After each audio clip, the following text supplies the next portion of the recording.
on? It's Hebrews to Negroes, man. I ain't even gonna do no intro. We just gonna jump right on into it, man. Y'all already know, for the haters, fair use, okay? Usages of everything fair. Let's do this.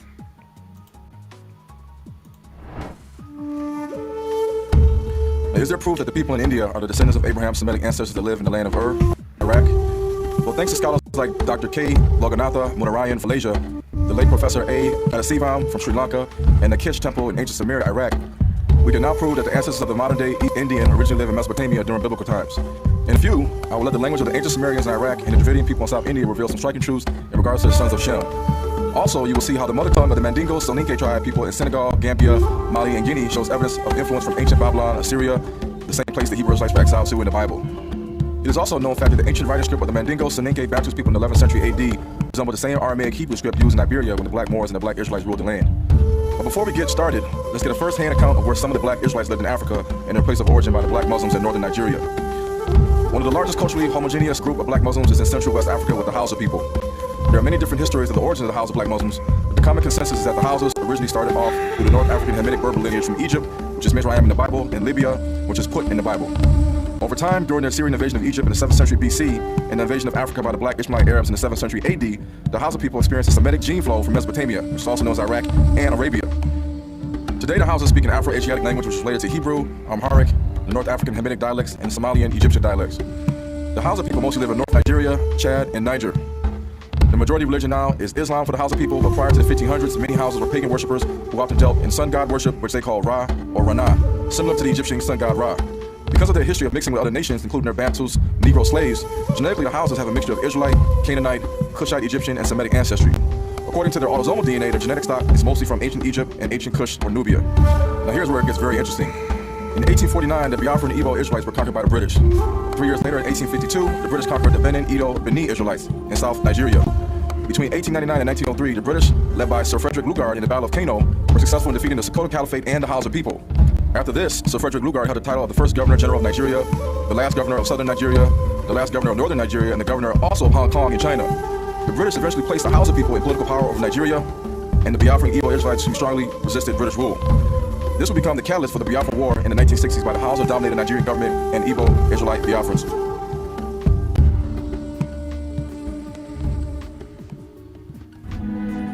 Now, before the British even conquered Nigeria, there was a man named Muhammad Bello, an ancestor of the Hausa people in the Borno state, who was the second black Arab sultan of the North Nigerian Sokoto Caliphate in the early 1800s. Now, Muhammad Bello, he quoted in his records, "The Taurud and Taurud people, it is said, were originally Jews, others say Christians, that they came from the land between two rivers, the Nile and the Euphrates, and established themselves next to the Jews who inhabited the island of Cape Verde." Now, this is also seen in our Bible in the book of Genesis, chapter 15, verses 18. In the same day, the Lord made a covenant with Abram, saying, "Unto thy seed have I given this land, from the river of Egypt unto the great river, the river Euphrates." Now, Muhammad Bello also stated What's that? that the kingdom of Mali is an ancient and flourishing country and comprises two other provinces. One is Bambara, which contains rivers, woods, sands, and a gold mine, and is occupied by the Sudan, who are still infidels and possess great power. The other, on the west of it, is the Futa, which is inhabited by the Taurud and the Soninke, or foreigners. Now what's interesting is that he also made another comment, stating that near to Bambara, there is the province of the Taurud and that of the Fut, which are extensive, inhabited by their own people and by those of Sarankale or Soninke, also called Ajam, meaning alien or foreigner. This region is known today as modern-day Senegal, Gambia, and Mauritania. Now, the Futa Torah was in the north, while the Futa Jalan was in the south, consisting of modern-day Guinea and Sierra Leone. Yeah, but now keep this in mind. The tribes that inhabited the Futa Torah and the Futa Jalan region in West Africa back then, their descendants can be seen today in the Tukulur tribe, the Wolof Serer tribe, the Iwan-Biwane Fulanis in Guinea, the Mandingo Soninke tribe, the Balanta tribe, and the Mende tribe. According to the Black Muslims of Central Africa and Mali, many Bantu tribes in the Futa regions were still following the Mosaic law as per Hebrew customs and not Islam. This is why they are listed in their books as infidels and foreigners. The Bantu's Israelite slaves multiplied so much while they were in captivity to the Fulani people that they assimilated to the Black Arab Tuareg Fulani tribes in West Africa. Now, the Tuareg Black Berber Muslims called them Bella, and the Masina Fulani people called them Remebi. Over time, the Fulani tribe and their Israelite Negro slaves assimilated into the North Senegal and South Mauritania region known as the Senegal River Valley or the Futa Turo. After many power struggle wars, many Israelite Mandingos migrated south to the Futa Julan region near Gambia and Guinea. Now, based on this knowledge, can we prove with Bible scriptures and what language that these Israelites Muhammad Bello wrote about were the descendants of the ancient Israelites scattered to Assyria, Babylon, and Africa where brown skin tones dominated? You be the judge.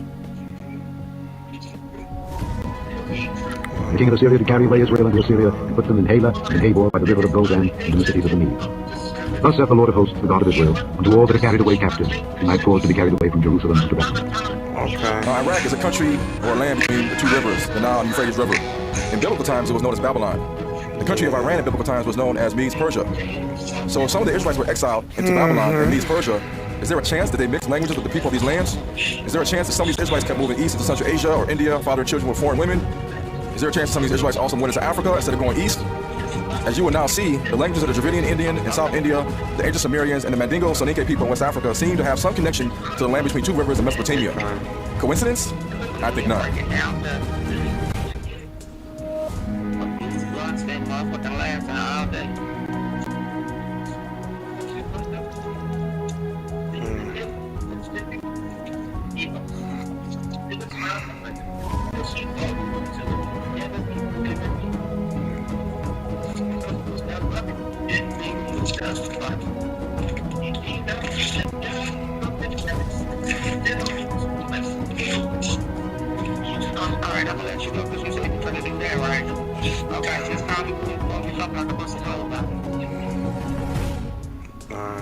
Yeah.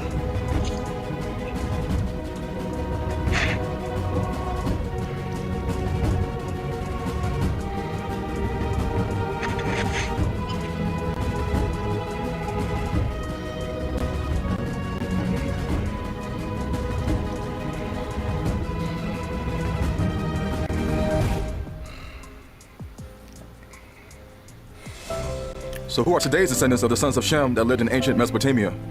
And here are two lines from the Babylonian Sumerian instructions of Shirapak from 2600 BC, which were found in modern-day Tel Farar in Iraq, aka the land of Ur, the Chaldees, and the Sumerians. Also included is the Tamil language version from South India of the same Sumerian Babylonian 5,000-year-old inscription. Now keep in mind, around 2600 BC, Shem and his sons were living in modern-day Syria, Iraq, and Iran. Shem is the ancestor of Abraham, the great-grandfather of the children of Israel.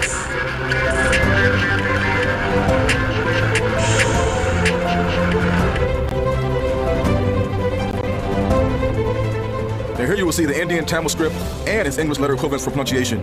Now if you look closely comparing the two languages of the Semitic Sumerians and the South Indian Tamil people, you can see the similarities. Often the only difference in the scripts is a letter switch from P to B, or S to C, or E to I, or B to P. Now this is not a coincidence.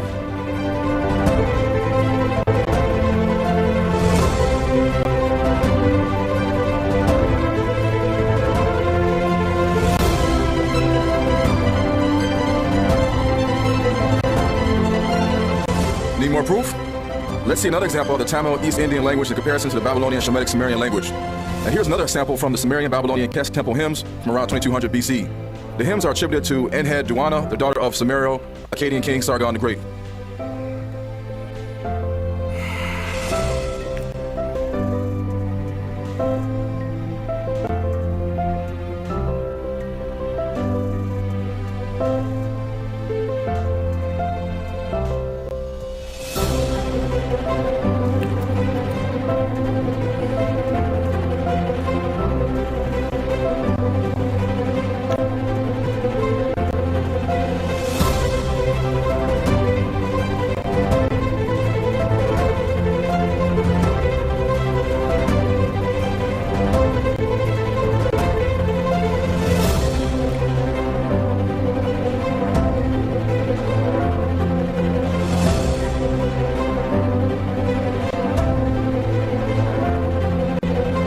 Now this very well proves that the dark-skinned Dravidian Indian people are the long-lost descendants of the ancient Semitic sons of Shem, Arphaxad, Ashur, Aram, Elam, and Lud. After all, Assyria in ancient times often overlapped the territory of Arphaxad, Ashur, Aram, and Elam. Proving that the original Shemites were a people of brown skin color like the Dravidian Indian also proves that Eber, Peleg, Terah, Abraham, Nahor, Haran, Isaac, Jacob, and the Hebrew Israelites of the Bible could not have been white Arabs or white Jews. What else does it prove? It proves that the original Hebrews, the sons of Eber, were not all Negroid-looking people with tight curled woolly hair, prognathous jaws, and full lips. Why? Because not everyone in South Asia looks identical to Negroes in America.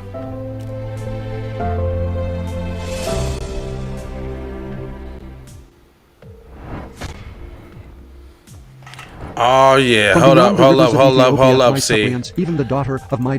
That's where we gonna stop. You know, I ain't gonna give you this whole shit. You dig? But I mean, that's just a little bit of what they trying to say is all controversial, man. Again, if you become a Patreon, we go through the whole thing. We got the whole thing for your ass on Patreon if you want to go see it there. But otherwise, I ain't gonna hold you. I'ma just mold you, fold you, and scold you about being on code. Love, peace, blessings, and aloha. Take these commercials for show. Ha. Be one to the family. This is Kendra Blackwood of Hot Lava Music TV and the Hot Lava Media Group. And I come to you today with an urgent call to action. And with that being said, this petition is to demand the US government immediately make anti-black racism a public health crisis is now an active campaign at change.org. And after this message, I'm going to need you to go over there and show your support. Right after you smash that like and subscribe if you have not already. Make sure you hit that bell for notifications. It doesn't cost you a thing. This is Kendra Blackwood for Hot Lava Music TV. First off, let's get this straight. I only want a boss. And I like to see a boss and boss shit. Where can you get boss shit, you ask? Well, dig this player. Boss 3 Anti-Clothing got that drip for you and your missus. Now first, go follow at Boss 3 Anti-Clothing on IG to see more real boss shit. And second, please log on to boss3anticlothing.com. That's boss3anticlothing.com. Currently we have multiple color combinations in stock. Ball out like a boss with the full sweatsuits for $250 and just the jacket for $150. And we also have jerseys for $75, and we definitely have the t-shirts for only $25. We offer free standard shipping, and have a quick response time. So tap in and style like a boss would do. Please go visit boss3anticlothing.com, that's boss3anticlothing.com. Once again, that's boss3anticlothing.com. Love, peace and blessing. We need to go out here and say exactly what we want. And we got to say it with our chest. And we kind of start pussyfooting around, and we got to stop being scared to say exactly what we want, what we need.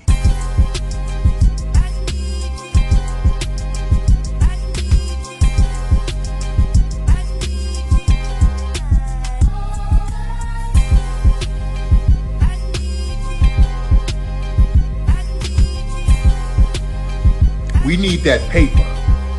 Say it with your chest. Damn all that. We need justice. We need y'all to love us. No. We don't need that paper. We need reparations in the form of a check. Let's stop being afraid to say that. Everybody know you get the money from that ride before you went up there. I told you motherfucker, I got your money yet, man. Fuck you, man. You ain't got the money yet. Fuck you think you is, man. Motherfucking Ron O'Neal or something. What you gonna do? I'm supposed to be scared now because you got a pistol, motherfucker. I got it. Look, I don't play with this shit. You don't even know what I gave to this shit. Self-made with this shit. I slay with this shit. Been a lot of roads I done paved with this shit. Look, see, I don't play with this shit. You don't. Kyrie with the give and go. I get it cheap for the low. More snow than the Eskimo big birdies. Taking flight, change your life in one night. By 2 a.m. if you do it right. Up late like midnight. Small fish, big appetite. Get an extra 4 if you whip it right. Got good gas and it's light bright. Got He been hula hooping through loopholes, working round shit. You can count lava down, but you can't count them out, baby. Life give me lemons, I make lemon rain die. He been hula hooping through loopholes.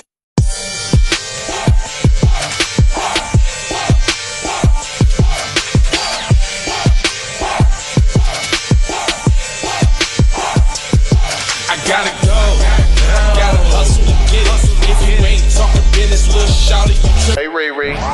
Hey Rihanna, hey girl, how you doing? I'm into you like Trump's in the Putin. I know that might sound a little confusing. I had to say it for my own amusement. What I'm trying to say is, can we go cruising? Top down, blow some good gas, and listen. Brushy cream, leaf, keef, oil, premium bud. Man, I hustle in the streets, but I'm a freak with the love. Bring that ass over, tryna bring it back. I'm a big dog, tryna bring it back. I'ma slide in a way to bring it back. Let a nigga. All I wanna do is see you move it. All I wanna do is see you get down.